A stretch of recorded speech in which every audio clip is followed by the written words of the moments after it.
Ndeye Mariam Ndiaye. asalaamaaleykum mbokk yi déglu dal leen ak jàmm. Moustapha Cissé Lo daal dinañu koy dàq ci parti bi di APR. décision gi ni mel nag démb la ko commission de discipline bu parti bi di APR daal di jël ginnaaw ba leen njiitu réew mi soññee ngir ñu daal di jukki jëmale ko ci wàll gi ni mel. autolikaay bi di Sud Quotidien di ñu xamal ne ña bokk ca commission ba yëpp daal di manko ne ñoom nag ànd nañu ngir kii nga xam ne moom mooy Moustapha Cissé Lo ginnaaw kàddu yu tegginuwul yi nga xam ne nag daf koo daal di yëkkati jëmale ko ci ñeneen ñu bokk ci biir parti bi moom nag daal dinañu koy dàq ca biti. autolikaay bi di Sud Quotidien ne Moustapha Cissé Lo moom mi nga xam ne nag ab député la du mun a compter ci ay camarades am ngir ñu daal di koy jàppale ndaxte ñoom it daal dinañuy ŋàññ kaddu yi nga xam ne moom la daal di fësal jëmale ko ci yeneen ñoo xam ne ñoom ñoo bokk ci biir parti bi te it Moustapha Cissé Lo sax li koy xaar xamagu ko ndaxte yow julikaay bii di Sud Quotidien mi ngi ñee xamal ne am na ñenn ñoo xam ne ay député la ñu bokk nag ci groupe parlementaire Benno Bokk Yaakaar ñoom ci seen bopp ñoom ñoo daal di xamle ne ci ubbite session bi nga xam ne nag moom la ñu daal di dëgmal dinañu daal di fësal benn proposition de loi ngir indi ay coppite ci wàllu règlement intérieur bi te loolu moom dina tax ba ñu mun cee dàq ki nga xam ne de moom mooy Moustapha Cissé Lo kon moom dàq nañu ko ci APR assemblée nationale àndul ak moom ba pare waa groupe Benno Bokk Yaakaar ña ngay def seen kéemtalaay kàttan ngir war kaa mun a jëleen ca assemblée nationale loolu loo colikaay bi di Les Échos daal di fësal ci xëtam bu njëkk colikaay bi di L'As di ko ci feelu di xamle kon ne kii di Moustapha Cissé Lo moom de fi mu nekk ni fa mu jëm daal xamagu ko. colikaay bi di Critique ne ak jafe-jafe yi nga xam ne nag ñoo ngi koy nemmeeku ci parti bi di APR dafa mel ni ne parti boobu ma ngay tàmbalee di nërmelu parti boo xam ne juróom-ñetti at dong la am ginnaaw ba mu yegsee ci bopp réew mi wante dañoo nemmeeku daal ne ràcc-ràcc loogu métti moom moo am ci biir parti boobu. ci biir colikaay bi di Vox Populi Moustapha Diakhaté moom it bokkoon ci biir APR te it commission de discipline sax moom moo ko jëlee nag ci parti boobu moom it ma nga yëkk ay kàddu yu mel ni xamee njiitu réewum Sénégal Macky Sall mi jiite it parti bi di APR ndaxte moom la mu gëm ne la xew ca parti boobu yëpp daal moom moo ko fa indi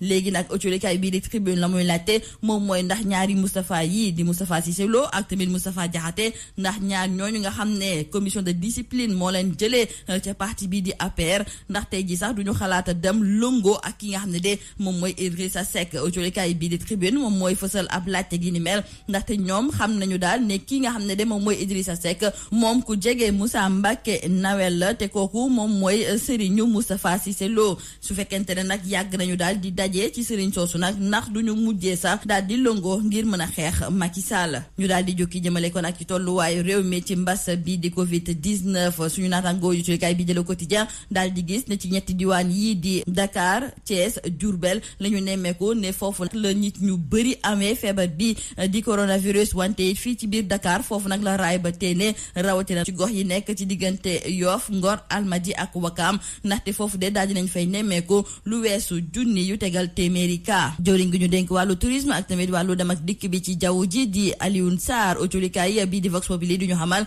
ne moom it daal di nañu koy placer en quarantaine maanaam daal dañu ko daal di ber ndaxte dafa daal di jokkoo ak kenn koo xam ne dafa am feebar bi di coronavirus nekkoon ginnaaw Aly Ngouille Ndiaye maître Malick Sall ak tamit njiitu réewum Sénégal di Macky Sall kii nga xam ne nag moom mooy ministre Alioune Sarr moom mooy ñeenteeli personnalité boo xam ne daal di nañuy nemmeeku ne dañoo ber seen bopp ndaxte dañoo mës a jege ñi am feebar bi di coronavirus. atum ren koppar gi nga xam ne dinañu ko daal di dugal ci budget bi autolikaay bi di Le Soleil mi ngi ñuy xamal ne dina am yenn ci ay coppeeku yoo xam ne dinañ ko ci nemmeeku ci wàllu mbéyum ceeb bi autolikaay bi di L'Info seq ci waxtaan tey ji ak ki jiite SAED di Aboubacry Sow moom di daal di xamle ne dinañu def seen kéemtalaay kàttan ba atum ren moom ci mbéy mi nga xam ne nag dinañu ko tàmbali jëmale ko nag ci wàllu riz paddy ñu fexe nag ba am ci lu tolloog 300,000 tonnes jeexale ko nag ak autolikaay bi di Libération ma ngay ñëw ca mbir bu doy waar boo xam ne nag moom la ñu nemmeeku fële nga xam ne de moom mooy ca Gueule Tapée ci ab cabinet dentaire autolikaay bi di Libération mi ngi ñuy xamal ni cabinet dentaire boobu daal du lundi au dimanche dafay ubbi nekkite yoo foofu au lieu que ñuy ñëw nag di la faj ci ay mbirum bëñ foofu kay dañu fa doon jaay drogue dure nag loolu la autolikaay bi di Libération daal di xamle su naataango yi du ñu xamal ni waa sûreté urbaine ginnaaw ba ñu daal di jotee nag ab xibaar ci la ñu daal di def seen l'enquête dem nañu nga taxaw ci kanamu cabinet dentaire boobu ci bésub dimanche bii nga xam ne nag moom la ñu jógee. ci noonu la ñu daal di gis ne ku fa dugg doo yàgg sax nga daal di génnaat ci noonu sax am benn waay boo xam ne duggoon na ci biir cabinet bi ba mu génnee nag ñoom ñii di policiers yi dañu ko daal di jàpp daal di koy fuyee gis ne dafa amoon nag drogue dure ci ay poche am ci noonu sax la ñu daal di duggee nag ci biir cabinet bi jàpp ki nga xam ne nag moom moo fa nekk di wax ne daal dafay faj ci wàllu bëñ moom ci boppam mu daal di xamle ne loolu dong de dafay def wante autolikaay bi di Libération mi ngi ñee xamal ne ba ñu liñatoo xool bu baax ay këyitam ci la ñu gis ne moom amul benn diplôme amul it li koy may mu daal di ubbi ab cabinet dentaire lii moo nekkoon ba li gën a fës ci biir autolikaay yii ñu leen di ñaanal njeextalu bës ak